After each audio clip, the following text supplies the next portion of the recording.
હવે આગળ વાત કરીએ, વાત રાજકોટની કરીએ। રાજકોટના સિવિલ હોસ્પિટલના એક દ્રશ્યો સામે આવ્યા છે કે જ્યાં હોસ્પિટલની અંદર વાહનો પાર્ક થઈ રહ્યા છે। એ હોસ્પિટલની એ જગ્યા કે જ્યાં જે દર્દીઓ હોય છે, તેમના સ્વજનો હોય છે, તેમને બેસવાનું હોય છે, તેમને સારવાર આપવાની હોય છે, પરંતુ એ જ જગ્યાની એક્ઝેક્ટ બહાર જે છે તે વાહનો પાર્ક થઈ રહ્યા છે। આ સમગ્ર મામલે વધુ માહિતી મેળવીએ મયુર સોની પાસેથી। મયુર,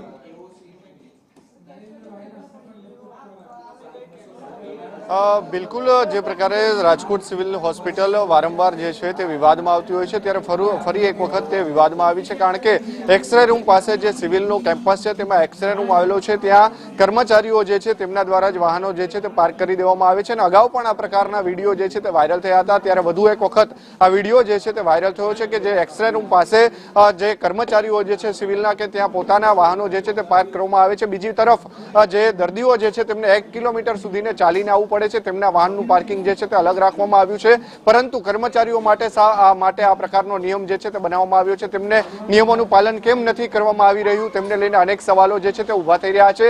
પરંતુ સૌથી મોટો એ સવાલ એ છે કે રાજકોટ સિવિલ હોસ્પિટલને એક તરફ મીડિયાને પણ વોર્ડની અંદર જવા દેવામાં મનાઈ ફરમાવવામાં આવી છે, ત્યારે બીજી તરફ આ પ્રકારે કર્મચારીઓ જે છે તે પોતાના જ વાહનો પાર્ક કરી રહ્યા છે, ત્યારે કાયદેસરની કાર્યવાહી હાથ ધરવામાં આવશે કે કેમ તે પણ સવાલ થઈ રહ્યો છે। આભાર સમગ્ર માહિતી આપવા માટે। અને પાર્કિંગ આટલું મોટું છે, રાજકોટ સિવિલ આટલી મોટી છે, તેમ છતાં પણ વાહનો અંદર પાર્ક કરવાની જરૂર શું છે તેને લઈને પણ સવાલ ઉઠાવી રહ્યા છે।